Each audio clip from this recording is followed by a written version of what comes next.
nos levam à oportunidade de um outro tema, que é o professor Dr. Gustavo Oliveira Vieira, que vai abordar o direito internacional e a paradiplomacia, atores subnacionais na integração fronteiriça. O Dr. Gustavo Oliveira Vieira, num breve currículo aqui, um mini currículo, ele é professor de Direito Internacional na Universidade Federal de Integração Latino-Americana, a famosa UNILA, aqui em Foz do Iguaçu, ao lado de Londrina, no Paraná. Ele é docente do bacharelado e mestrado nas Relações Internacionais na instituição. Bacharel, mestre e doutor em Direito pela Unicinos, com período de sanduíche na University of Manitoba, no Canadá. É um breve currículo e, obviamente, é um prazer, não só para a Academia Brasileira de Direito Internacional, mas para a minha própria participação dentro do Congresso esse ano, poder presidir a mesa do professor Gustavo, para quem, então, eu passo a palavra, para não tomar mais o tempo do professor. Temos aí esses 30 minutos rigorosos para dar oportunidade para os próximos e respeitar, logicamente, a regra. E, evidentemente, para o professor, dentro desses 30 minutos, deixar um espaço para perguntas e respostas ao final, ficando, então, livre para poder conduzir da melhor maneira possível. Professor, muito obrigado e uma boa palestra para o senhor. Muito obrigado, Rudá. Prazer estar contigo aí. Mais uma vez, parabenizar a toda a organização do evento, desse brilhante evento. Está sendo formidável oportunidade de aprendizado e também de interação, né? Agora muito mais eletrônico, mas, Rudá, a gente tem importantes parcerias aí com o Núcleo de Estudos Avançados de Direito Internacional da PUC Paraná. Estamos bastante próximos sempre com o professor Lúcio Alexandre, Carta Winter, Eduardo Biak. Temos proximidades aí. Eu vou compartilhar rapidamente, tentar compartilhar o slide, né, para ver se eu consigo trabalhar o conteúdo de modo um pouco mais didático. Okay? Então, basicamente, a proposta é problematizar o assunto do direito internacional e a paradiplomacia, né, os atores subnacionais, sobretudo na questão da integração fronteiriça.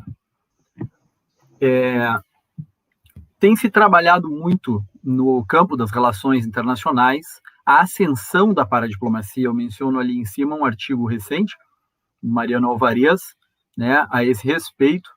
E se acontece essa ascensão da paradiplomacia nas relações internacionais, a questão que me parece pertinente isso afeta o direito internacional e como isso afeta o direito internacional. Então, reconhecendo que há uma interação, né, uma relação direta das relações internacionais com o direito internacional, né, entendendo aí essa relação entre faticidade e validade, não apenas, né, no direito internacional como um direito puro, mas um direito que se nutre e que nutre a realidade social e que se nutre dela também. Então, em primeiro lugar, para eventualmente, se alguém não está acostumado com a definição de paradiplomacia, eu trouxe uma bastante conhecida de um professor espanhol, Noé Cornago, né? Então, ela diz respeito à participação dos governos não centrais nas relações internacionais pelo estabelecimento de contatos permanentes ou ad hoc com entidades públicas ou privadas estrangeiras, com o propósito de promover diversos aspectos socioeconômicos ou culturais, assim como outras dimensões exteriores das próprias competências constitucionais, certo? Como sinonímia se fala também em protodiplomacia, o que me parece que não é o caso, porque a paradiplomacia não quer substituir de modo algum a questão da diplomacia oficial. Se fala também em diplomacia federativa, né? E é uma das questões que envolve bastante a governança multinível. Nesse texto do professor Noé Cornago, lá do ano 2000, ele já salientava nas conclusões de um artigo em que ele tratava das dimensões da paradiplomacia e as questões funcionais e normativas, né, da paradiplomacia, ele já chamava bastante atenção para o crescente envolvimento, né, dos atores subnacionais na política externa, como um fenômeno global, veja, que ganhava importância em todo o mundo. E nesse sentido, como consequentemente, isso poderia estabelecer um crescente envolvimento na política externa e um desenho estrutural, implicando num desenho estrutural da política global. do sistema político global. Então, aqui eu chamo a atenção, né, para essa abordagem, e aí uma lógica, né, que parece bastante evidente é que no contexto da mundialização, que envolve pelo menos aquelas 5 dimensões ali apontadas, né, nesse contexto de mundialização ou globalização, há impactos locais, né, e há uma resposta também local, de baixo para cima. Essa expressão localização, ela diz respeito a esses impactos locais das políticas globais ou das políticas internacionais, ou dos efeitos locais da política externa, por exemplo. Então, é a compreensão dos desdobramentos locais das políticas globais, e a paradiplomacia, ela passa, né, os atores subnacionais, e aí, por exemplo, no Brasil, nós temos a importante posição dos municípios e dos estados, no interior do Brasil, né, da passividade ao protagonismo a esses atores locais. Só para mencionar o que eu me refiro dessa atuação dos atores subnacionais, a gente tem um conjunto de organizações como Mercocidades, né, a Organização Latino-Americana e Caribenha de Cidades Fronteiriças, no âmbito do Mercosul também o Foro Consultivo de Municípios e Estados Federados, United Cities and Local Governments. No âmbito da União Europeia, se criou com o Tratado de Maastricht, mas começou efetivamente a funcionar o Comitê de Regiões Europeu. Então, veja, com tudo o que vai acontecendo e avançando no âmbito da política internacional e do direito internacional, se percebe que há reflexos significativos em âmbitos locais, e os governos subnacionais ou as comunidades, né, ou as entidades subnacionais, têm a pretensão e têm algo a dizer nessa construção, né? Então, essa fala de baixo para cima também é eventualmente uma fala de resistência, mas também ela tem um papel de potencial sinergia com as relações internacionais e com a política externa, né? O tema do Congresso está bastante voltado à questão de biodiversidade, e existem algumas instituições de cidades, por exemplo, Local Government for Sustainability, ou esse 100 Cities, que é justamente voltado a dar respostas do ponto de vista das questões ambientais, das políticas urbanas, por exemplo. Durante o Congresso, em várias oportunidades, isso foi abordado. Eu saliento hoje com o professor Chaka, professor indiano, que tratava da questão da sustentabilidade, biodiversidade e a questão urbana. Então, é condição de possibilidade para que tudo isso se realize a atuação e o reconhecimento desses atores, certo? Eu menciono ali também a Zona de Integração Centro-Oeste Sul-Americanos, ICOSUR, e aí, com isso, né, a gente participou da formação de uma rede de expertos de paradiplomacia e internacionalização territorial, que está ali o site, rapid.site, né, em dezembro do ano passado, e aí, assim, isso também ganha espaço na academia, né?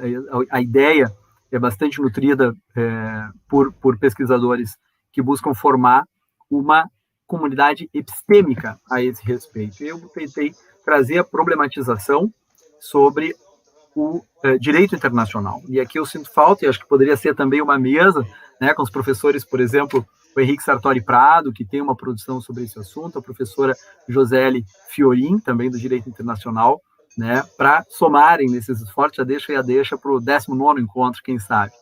Então, nesse redimensionamento das relações internacionais, que se percebe como consequência da mundialização, né, o direito internacional ele é centrado, né, nesse desenho de 1700, da Paz de Westfália, né, formado entre estados bastante. É evidente que há já uma produção normativa que é de direito internacional entre organizações internacionais e entre estados e organizações internacionais. Temos Convenção de Viena de 86 a esse respeito, mas é importante salientar que esse redimensionamento das relações internacionais é um fato notável nos tempos contemporâneos, né, quando a gente percebe o impacto, pelo menos retórico, dessas tratativas Mercosul e União Europeia. Mas abaixo, também nós temos um conjunto de atores que precisa tomar pé daquilo que lhe impacta, né, ou das suas tarefas. O tema dos ODS, por exemplo, Agenda 2030, ela tem provocado bastante a participação e o compromisso dos atores locais, dos governos subnacionais. Mas a problematização jurídica que eu gostaria de fazer aqui diz respeito a que direito é esse quando governos subnacionais fazem acordos, convênios, assumem compromissos internacionais, né? Assumem obrigações internacionais, evidentes sempre dentro do marco das suas competências constitucionais. Então, essa é a parte da pergunta aí que nos mobiliza. E, sobretudo, por estar numa tríplice fronteira, aqui em Foz do Iguaçu, em que a nossa vida é, na verdade, bastante transfronteiriça, agora mais retalhada por conta do fechamento das pontes, mas é uma comunidade que se define dessa maneira, né? Então, só para chamar a atenção para o tema da fronteira e para a diplomacia, o papel da integração fronteiriça para o Brasil, né? A faixa de fronteira do Brasil abrange um percentual significativo do território e de municípios, né? Mais de 10% dos municípios brasileiros estão na faixa de fronteira, e vários deles chamados também de cidades gêmeas ou localidades fronteiriças vinculadas, né? Então, como os atores locais, municipais ou estaduais e demais entidades podem atuar com homólogos do outro lado da fronteira, né? Se podem atuar e até que ponto podem atuar. Essa é uma questão que, de certo modo, é respondido por alguns tratados de integração, né? Direito internacional da integração, direito internacional público, né? Da integração mercosulina e tratados bilaterais. Então, eu chamo a atenção aqui para dois marcos, né?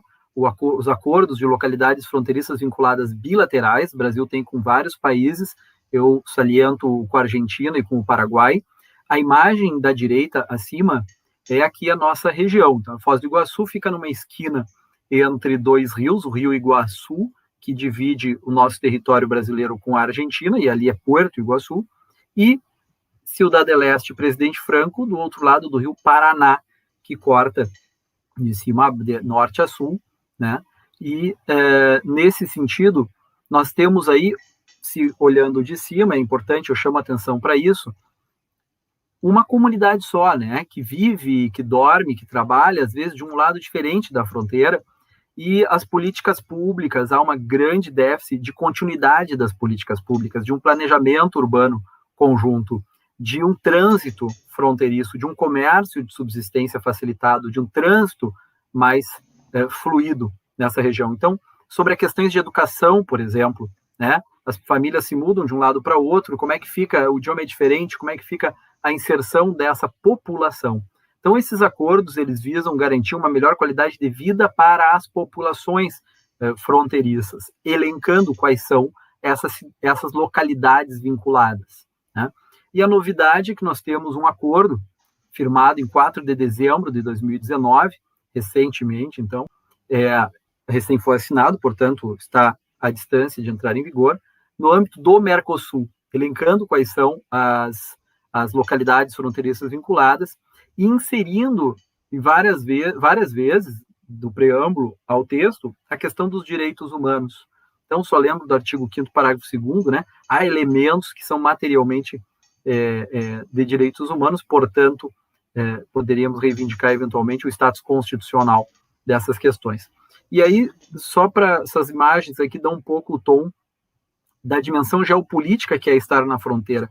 À esquerda abaixo, a usina de Itaipu, é um espaço e ela foi construída com base num tratado internacional, o Tratado de Itaipu de 1973, né?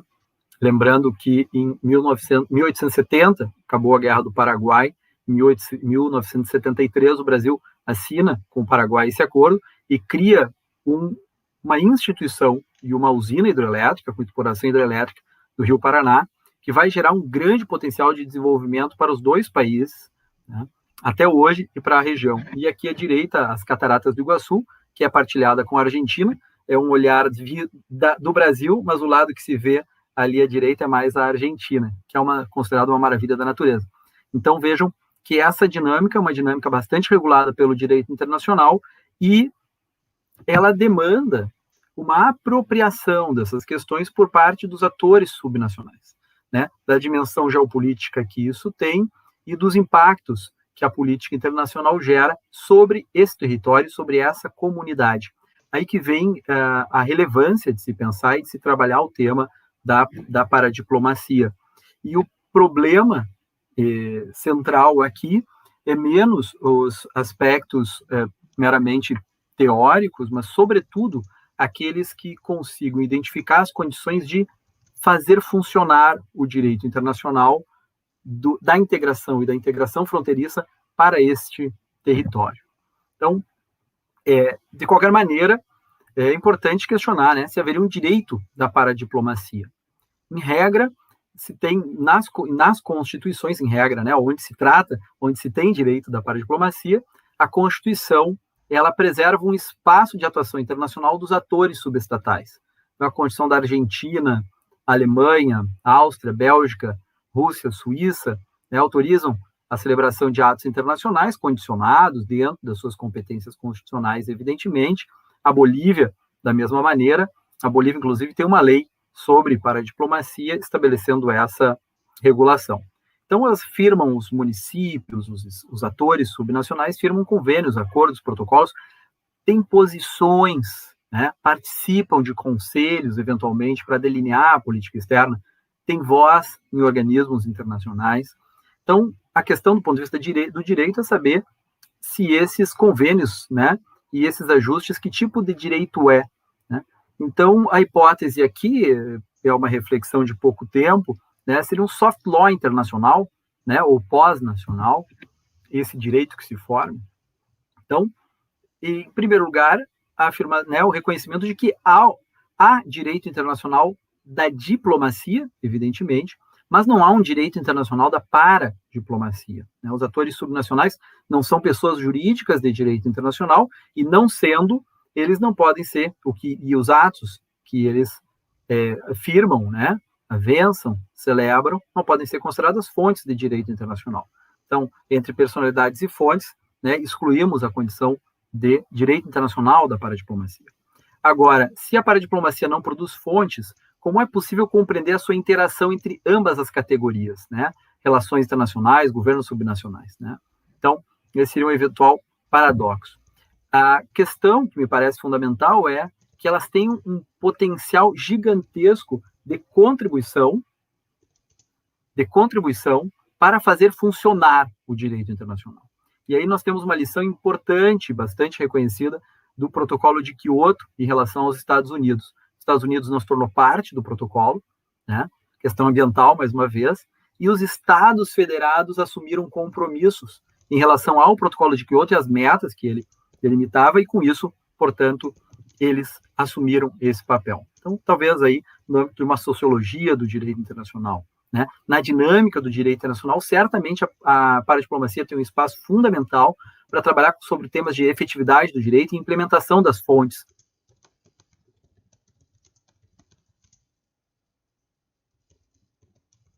do direito internacional. Então, a paradiplomacia pode criar importantes aportes para o fortalecimento do direito internacional. Não é por acaso que, inclusive, a Assembleia Geral das Nações Unidas e várias conferências da ONU têm chamado esses atores para tomar assento e para serem escutados.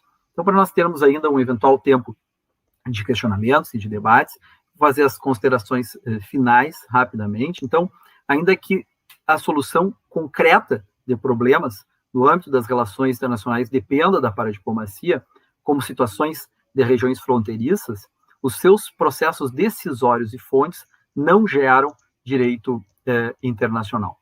E mesmo que a paradiplomacia não crie direito internacional, gera profícua interação e tem um potencial de sinergia e esforços convergentes, né?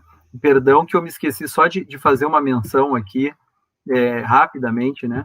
Quando eu tratei dessa relação com a integração regional, uma das referências importantes que eu tenho usado é o Nahuel Odoni, né, que tem tese sobre essas questões também. Voltando, então, o soft law internacional gerado pelos atores subnacionais deverá passar por estudos comparados e eventuais harmonizações e uniformizações, a fim de padronizar a forma, a normatividade, os procedimentos e as condições de validade, por exemplo, né? Esse direito que tem se produzido, né, ainda que seja um soft law internacional ou pós-nacional, ele deve ainda passar por todo um desenho, né? E tudo indica que haverá mais espaço para a paradiplomacia, e esse direito emergente deverá guardar sintonia, complementaridade, harmonia com o direito internacional. Muito obrigado pela atenção de vocês. Eu deixo a apresentação depois disponível no academia.edu. Professor Rudá. Muito obrigado. Nós que agradecemos, na verdade, é uma palestra extremamente objetiva, mas ao mesmo tempo profunda, compreende não só a questão do marco temporal, mas a questão de indicação total do que veio a dizer, provavelmente, o artigo do professor. Já indico ao professor que a professora Josélia Fiorin já fechou a sua próxima participação no Congresso, conjunto fechado. Ela também indica que vai ter uma análise agora, no próximo CDI desse ano, sobre uma possibilidade de concretização das ODS por meio da paradiplomacia. Então, fica o convite para todos em continuidade do tema do professor Gustavo. Temos questões aqui, já indicando, então, essa possibilidade de discussão. Eu vou colocar a questão do professor Fábio, que foi a primeira levantada no nosso chat, que pergunta o seguinte: não haveria normas consuetudinárias regendo a paradiplomacia? Por exemplo, quando há um histórico de relações paradiplomáticas entre dois determinados entes subnacionais, então a importância aí do consuetudinarismo no ambiente da paradiplomacia, professor. José, fico feliz com ter adensado aí na ideia. Acho que é importante nós entendermos essa interação. É muito importante toda essa profundidade teórica que nós conquistamos com todos esses anos de Congresso Brasileiro de Direito Internacional, mas eu acho que também o nosso compromisso em fazer essas normas se tornarem realidade é indispensável. E acho que a paradiplomacia tem um papel muito importante a agregar nisso. Professor Fábio, eu fico feliz com a sua audiência, com a sua atenção. Então, eu, na verdade, entendo que é possível nós perquirirmos a existência de normas consuetudinárias na medida em que se percebe uma atuação e ajustes graduais entre os atores subnacionais. A gente percebe muito esse tipo de situação. O Canadá é um dos países, esse é um tema emergente, né? Na verdade, se nós retornarmos na história das relações internacionais e também do direito internacional, vamos ver que essas relações começam, né, a origem das relações internacionais, segundo Adam Watson, por exemplo, sobre a evolução da sociedade internacional, vai tratar das relações entre povos sumérios, né? Então, vejam que a origem talvez seja a própria paradiplomacia, né? E me parece que é importante não, de forma nenhuma, como ameaça à soberania, e aí eu destaco esse aspecto, mas como potencial de avanço. Eu acho que sim, eu acho que é possível se identificar normas consuetudinárias, professor Fábio. Ele convido para a gente problematizar essa questão, aí estamos próximos. Ontem assisti atentamente a palestra do professor Fábio sobre a questão de fronteiras também, e então acho que é possível sim identificar regras consuetudinárias. Em regiões do Canadá, por exemplo, inclusive tem representação internacional, várias regiões começam a ter isso, né? E uma interação transfronteiriça bastante estruturada. Bem, então, obrigado pela pergunta, professor Fábio. Dando sequência na linha de pensamento do professor Fábio, a pergunta da professora Josélia é a seguinte: se os estados não reconhecem ou não reconhecerem essas práticas, faltaria uma opinião, obviamente, para a formação de costume internacional? Então, se não há reconhecimento, não temos a opinião iuris para a formação desse costume? Boas perguntas. Eu levaria essa pergunta para o nosso próximo painel, professor José, que, de fato, há uma demanda por uma formação, uma fundamentação, uma problematização mais densa, né, sobre qual é o caráter normativo desses atos internacionais dos atores subnacionais, né? E, em primeiro lugar, evidentemente, é um estudo comparado das atribuições estabelecidas em âmbito constitucional na desconcentração de poder, né? quando a gente fala em redimensionamento das relações internacionais, a gente percebe que a demanda de internacionalização de todas as áreas, tribunais, né, os tribunais fazendo grandes agendas internacionais, o Congresso, por exemplo, a demanda expressiva de diplomacia parlamentar, né? Isso faria muito bem para o direito internacional, na medida em que os congressistas tivessem maior letramento sobre a agenda da política internacional, sobre as negociações de tratados, sobre os desafios da implementação desses tratados, né? Então, esse eu acho que é um gap, né?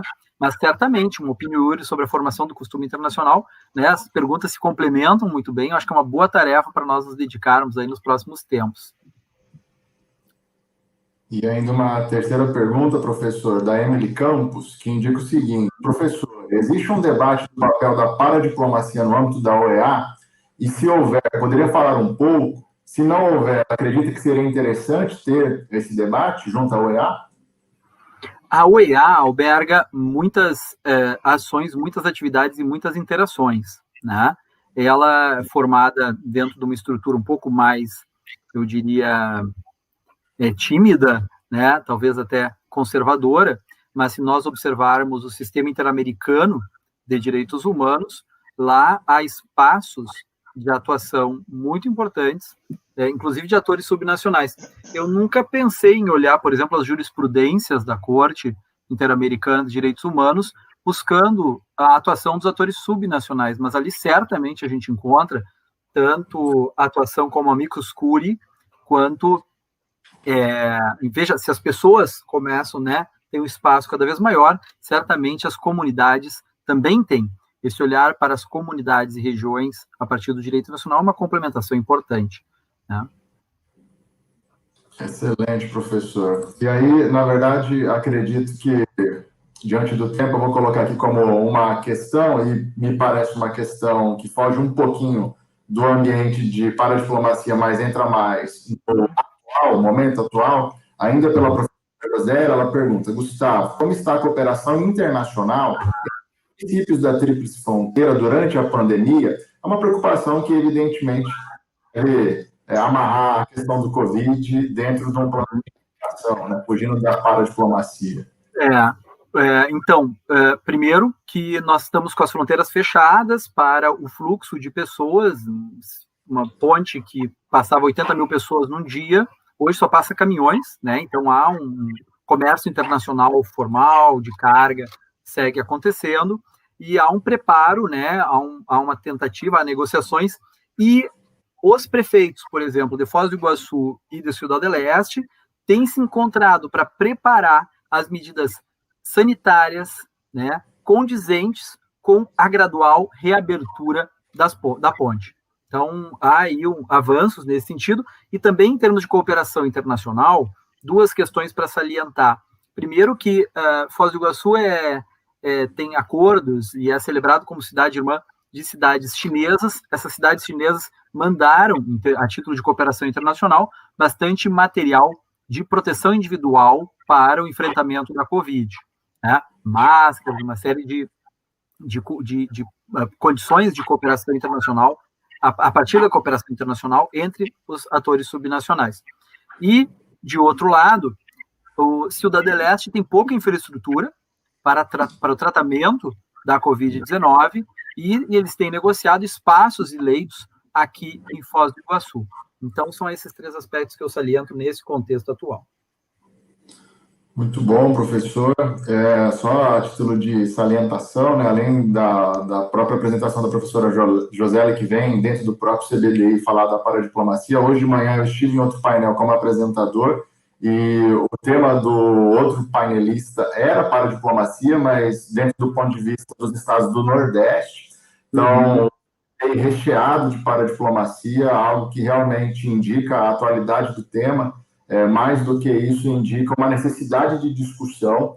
Fica bem a construção dos slides do professor, altamente didáticos, a comparação entre aquele direito westfaliano clássico, em que a gente consegue Estado, atualmente, pós-Segunda Guerra, organização internacional, qual o papel, se não são sujeitos do plano do direito internacional, dos municípios, das regiões, dos próprios agentes políticos que estão enfrentando problemas locais e talvez até tem uma participação mais especial diante da luta desses problemas do que um poder executivo da União que está um pouco mais distante. E justamente dentro dessa valorização daquele agente político que está mais próximo, talvez poderemos ter novas necessidades do direito internacional público, olhar para esse local, olhar para o subnacional, atribuindo um muito maior, que não seja a exclusão simplesmente do clássico, a exclusão simplesmente do local como alguém que não pode, do ponto de vista da atuação internacional, figurar como demonstrador de interesses ou fixador de interesses. Acho que esse ambiente subnacional na paradiplomacia vai ser sempre uma constante, vai ser sempre importante, vai ser sempre atual. Então, eu passo a palavra para a finalização, observando o tempo, agradecendo a academia, mas também, em especial, ao professor Gustavo Oliveira Vieira, e, com certeza, acredito que temos muito o que discutir ainda já dentro desse próprio tema. Muito obrigado, professor. Passo a palavra final ao senhor. Agradecer a gentileza da nossa audiência, das perguntas, professor Rudá, pelas contribuições e pela gentil mediação. Eu acho que, eu entendo que o direito internacional tem um enorme campo conceitual, teórico, filosófico, que eu gosto bastante e acho que é indispensável, mas também nós precisamos nos dedicar a entender as engrenagens de funcionamento do direito internacional, e para isso, sem dúvida alguma, a paradiplomacia tem muito a contribuir. Muito obrigado pela atenção de todas e de todos, ótimo seguimento ao 18º Congresso Brasileiro de Direito Internacional. Um abraço, professor. Abraço, obrigado a todos.